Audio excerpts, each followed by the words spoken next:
Kota Hirano's Hellsing franchise is known for many things. Vampires, werewolves, Nazis, vampire Nazis, living examples of the Schrodinger's cat problem, and best of all, unfinished side projects. Kota Hirano is a notoriously moody mangaka, and it took him about a decade to even finish the main Hellsing story. If you guys are longtime viewers of this channel, then you know about his ambitious yet short-lived prequel series, Hellsing: The Dawn, which was meant to trace the history of the Angel of Death himself, Walter C. Dornez. The events of The Dawn were also directly referenced in the Hellsing Ultimate OVA series, so even if you didn't watch it, at least you were aware of what happened in it. The same cannot be said for the other Hellsing spin-off series, which often tends to fly under the radar just because of how off the cuff it is. Crossfire is a miniseries that Kota Hirano started writing for Hobby Japan's now defunct magazine, Comic Master. As the name of the publication suggests, it's more of a gag series than a true canonical depiction of events, but it features some of the most intriguing figures from the Hellsing verse,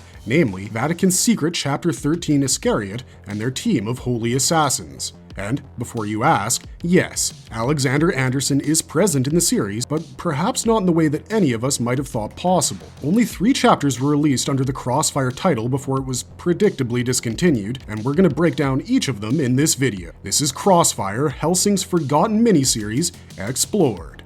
Heinkel and Yumi save refugees and take out terrorists, just to be chewed out by Maxwell. Crossfire number 1. The Crossfire timeline is set in 1996, 3 years before the official Hellsing timeline. Unlike Hellsing or The Dawn, it follows the exploits of the natural enemies of the Hellsing family and Protestantism in general, the Vatican, which already sets it in a whole different world as far as we're concerned. The first chapter of the miniseries opens up in a building inside of the Vatican, where a cardinal is explaining the situation to his subordinates. Vatican operatives deployed to the Palestinian refugee camp of Bekaa in Jordan to deliver aid have been intercepted by radical Islamic terrorists. These anti-Semitic terrorists have demanded a massive ransom and an important political hostage in exchange for releasing their current captives. Is it disconcerting that a fictional tale from 1996 is somewhat accurate to what's happening in our world today? Absolutely. But this is fiction for a reason, so we're going to steer clear of any kind of political commentary in this video. What we will say, though, is that the entire ordeal is the operation handler's fault, because he chose the wrong kind of operative for such a sensitive mission. Enrico Maxwell, the mad archbishop of the Hellsing franchise and leader of its 13th chapter, Iscariot, sent in Yumi Takagi for the mission despite knowing that her much gentler split personality of Yumiko could take over at any moment, and that's exactly what happens when Yumi reaches the refugee camp. She turns into Yumiko,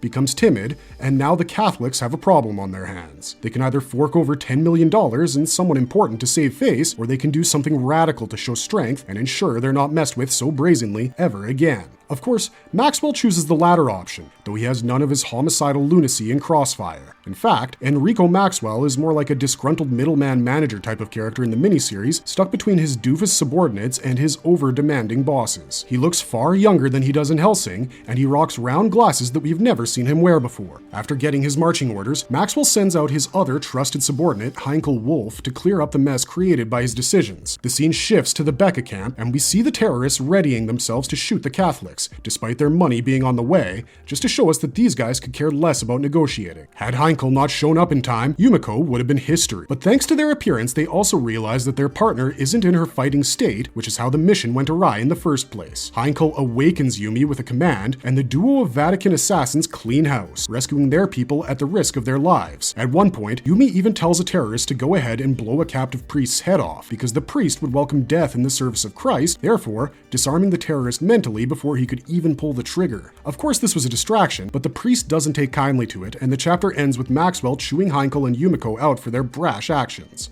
Apparently, their mission orders were to simply rescue the captives, but they went above and beyond and even threatened the life of a Catholic priest, which is now Maxwell's problem thanks to the priest reporting their actions. In amongst all of this, Yumiko has the worst possible timing because she tries to ask about a raise when her boss is ticked off, and the chapter ends with Maxwell calling Heinkel and Yumiko idiots with such force that his speech bubble pops out of the building. What makes Crossfire different from the main Hellsing franchise? Crossfire's first chapter distinguishes the series from the main franchise pretty distinctly. The themes of the series remain the same as the main franchise. Iscariot is still a secret sect of holy assassins, and Enrico Maxwell is still running the show. The church still considers every non-Catholic to be a pagan. In a way, the Crossfire chapters show us that the full scope of their activities go far beyond simply battling with the Hellsing organization. But at the same time, it's also pretty evident that this is just a lighthearted anthology meant to be a fun exercise for the author, who wrote it keeping a comedy audience in mind. Crossfire isn't a pure gag manga in that it isn't crazy over-the-top comedy all the time, but it has a far lighter tone than the main series, and Heinkel and Yumiko being alive after their public blunder can be seen as the biggest proof of that. If this was Maxwell from the main series, we're pretty sure they'd have been tortured to the brink of insanity by this point, but maybe we're reaching a bit there. Now that we've established how this miniseries is different from the main one, let's talk about arguably the biggest difference between the two, and also half of the reason you guys clicked on this video. Communists, arms dealers, and Alexander Anderson. Crossfire number 2. The second chapter of the Crossfire series opens up in 1998 in the former East Berlin territory. Enrico Maxwell arrives at a church that was robbed earlier in the day, and his contact on the ground is none other than Alexander Anderson. Father Anderson looks very different from his Hellsing avatar, even though he's just a year away from his famous encounters with Alucard. He wears all black garb, has a thin head of black hair, and round glasses. He looks more like his prototype inspiration Angel Dust Anderson than the holy assassin we've come to know and love, and perhaps this was Hirano's way of paying homage to, well, himself. But getting back to this story, Anderson doesn't seem to be affiliated with Iscariot in the Crossfire timeline. In fact, he doesn't seem to be an assassin at all. Anderson is more like a mission guide from video games who shows up at the beginning of a mission, explains what's happened, gives you your objectives, and then goes off into the night. On this particular occasion, Anderson's assignment involved him debriefing Maxwell so that his Iscariot lackeys can take care of it. The church they were standing in front of was supposed to send out a large cachet of donations to the Vatican the next morning. It was robbed by a group of radical communists intent on forcing a revolution. These people had killed 8 priests and nuns and heavily injured 4 more, whilst making off with $3.7 million of God's money. A lesson had to be taught to these guys, and according to Anderson and the Pope, Iscariot was the one to do it. The way they were going to complete this mission was simple. The revolutionary communists had contacted a private arms dealer to purchase enough firepower to start a war. 1998 was the final year before the official collapse of the Soviet Union, so Hirano's portrayal of extremist communists in East Berlin, former Soviet territory, isn't exactly inaccurate either. We don't know if dropping over 2/3 of your heist money is a smart call by these commies, but if they were that bright, they would have figured out that their meeting had gone far too smoothly for them to be getting away with it. They just placed an order for over 200 firearms, and the Mr. Ridgway they were doing business with has no problems with how they got their money. The first hint that this guy was setting them up was that he knew exactly where they got their cash from, even after saying he knew nothing about his buyers and wanted to keep things that way. At the same time, Heinkel Wolf and Yumiko Takagi were pulling up to the hotel Ridgway was at, debating the prospects of Buddhist assassins and the disgusting heist the church had just suffered from. Ridgway passes them in the hallway and gives them the number of the room the commies had hired in the hotel, thus establishing their connection. From here, the chapter was a straight-up bloodbath as Yumi and Heinkel cleared out the would-be terrorists. Yumi cut through the door of the room and the man standing guard on the other side to announce their entry, while Heinkel emulated Anderson and counted each shot they put into a revolutionary's head. The final confrontation between Yumi and the communist leader, Ilyushin, made it seem like the two had some sort of history with each other. The way Ilyushin denounces Yumi and her fanaticism, and how Yumi bites back, suggests that they know each other way beyond their interactions on this particular mission. But before we can find out how or why, Yumi and Heinkel finish off the commies and call in a successful mission to Maxwell. Maxwell's own handler is shocked at the report because he was under the impression that Iscariot would be handling this thing in a more humanitarian fashion, especially after the Becca incident, but Maxwell insists that's why they need to double down. He claims that instead of trying to be humanitarian, the Vatican needed to be more aggressive, letting his main franchise energy slip out as he says this. The final page of Crossfire Chapter 2 somewhat reconciles Maxwell from Crossfire and Maxwell from Hellsing, as Crossfire Maxwell proudly declares that Iscariot shall now administer divine punishment to all those they consider to be pagans and heathens. Ilyushin, the leader of these communist revolutionaries, was aware of the existence of Heinkel and Yumi, or at least the impact they had on the Becca incident 2 years ago. By once again showing strength here, Maxwell has sent the world the message that the Vatican is not to be messed with or underestimated. Because if either of those things happened, the people doing those things would find themselves disemboweled before they can spell that word correctly. It is this oddly familiar feeling that carries us into the next and final chapter in the miniseries, and boy did Hirano decide to end things with a bang. Anderson returns, the Pope is attacked, and a cult is out for Catholic blood. Crossfire number 3. Crossfire chapter 3 begins with a scene of chaos. We're inside the Pope's office in Vatican City, more specifically the lobby, where we see two masked men walking away from what appears to be lethal gas. The grimness of the scene doesn't stop there. As they walk down the hallway, we see the dead bodies of nuns and priests alike, at least a half dozen of them. The masked men call these people Catholic insects and pagans awaiting divine punishment, proclaiming their leader and founder Abraham to be the only savior in the world. As they walk away, we see pagan crosses adorning their necks, which makes the situation rather obvious. The followers of a cult led by a man named Abraham had just gassed the chambers of the most important person in the Catholic faith. Press report revealed that 25 people were dead and 215 people had become casualties of their actions. Enrico Maxwell himself was heavily injured and seemingly lost an eye in the attack. He was watching the aforementioned news report when Heinkel and Yumiko arrived to meet him. Yumiko is comically upset at Maxwell's condition, leaping at her boss to ask about his well-being the moment she sees him. Heinkel is just as shocked, but they're much more composed as they're the one who asks the important question. What is the situation with the attack?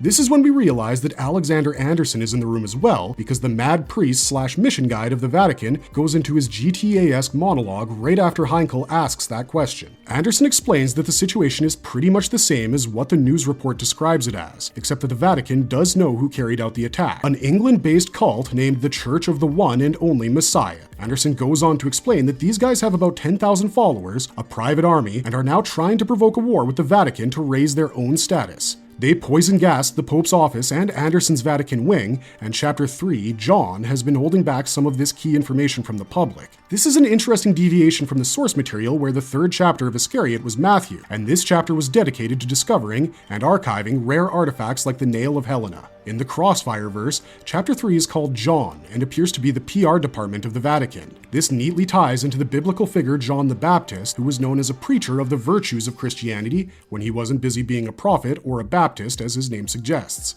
In a modern context, John could be looked at as Jesus' PR department, hence the connection. Once the mission guide of God is done handing out his notes, Maxwell officially commands Heinkel and Yumiko to exterminate the Church of the One and Only Messiah, all with the Pope's blessing, of course. The duo of death arrives in Wales at the head church of the One and Only Messiah cult, where they find its leader, Abraham Banloff, mid-sermon. It's interesting to note here that Banloff looks a lot like the main series depiction of Enrico Maxwell, what with the silver swept-back hair and the maniacally fervent look in his eyes. Abraham tells his followers that the poison attack on the Pope was a wake-up call for the Vatican, that their house was the one true house of God. He rallies his troops with the cult's catchphrase, claiming they struck with God's truth, as Heinkel and Yumiko break up the proceedings. Heinkel commands Yumi to emerge, and the pair proceed to slaughter everyone in their sights. Yumi immediately decapitates a man trying to tell her and her partner to leave the church, and Heinkel proceeds to gun down fools and yell out "Amen," Anderson style. The cultists' perseverance is commendable though,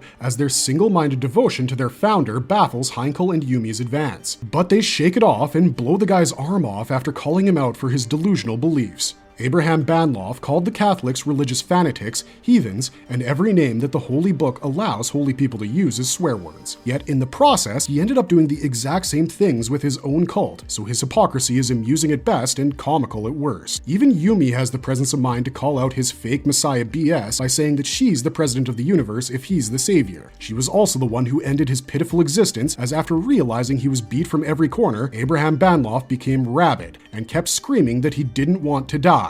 So Yumi did what a fanatic beast does, sacrificed a heathen in the name of her god, and took off her target's head with a single stroke of her katana. The rest of Abraham's followers probably scattered to the wind after they saw their founder fall. Heinkel reported their success back to Maxwell, who, after learning that they were relatively unscathed, sent them packing to Argentina for another mission. This triggers another one of Yumiko's trademark emotional tantrums, and the chapter ends with her and Heinkel having a full-blown argument about the unfairness of their situation. It's a very lighthearted ending for a miniseries that featured terrorists kidnapping people from refugee camps, communist revolutionaries turning into Ocean's 11 and then Ocean's 13 all in the span of 13 pages, and the rise and fall of a cult that somehow got to the Pope's office but wasn't strong enough to take out a mere 2 human assassins. It's craziness, we know, and that's what makes Crossfire such a brilliantly goofy spin-off for us. None of these chapters have any consequential effects on the main story if you really think about it, but all of them are filled with little nuggets of dialogue, design, and plot structure that remind you of the main franchise in the best possible ways. Marvelous verdict! But we're afraid that we've got the worst possible news for you guys, especially if you were enjoying this detour from the general madness and bloodshed of the Hellsing franchise. That's all we have for you when it comes to this forgotten Hellsing miniseries. Crossfire didn't even have enough material for Comic Master to serialize it. They took its 3 13-page chapters and turned it into a fun little one-shot for their readers. In fact, it's pretty much impossible to find Crossfire online, as the only other official publications of it was with the 6th and 7th OVA from the Hellsing Ultimate series, where these exploits were turned into bonus drama CDs for purchasers. It was supposed to be animated like The Dawn, but it never ended up happening, and the manga versions are pretty much MIA since the series was completed. Don't ask us which devil we had to sell our souls to in order to get these scans for the video, but do let us know what you thought about it. Would you like to see a whole anime based on the fun, fanatical adventures of the holy assassins of Iscariot? Let us know in the comments down below. Don't forget to like, share, and subscribe if you enjoyed the content, and we'll see you guys in the next one.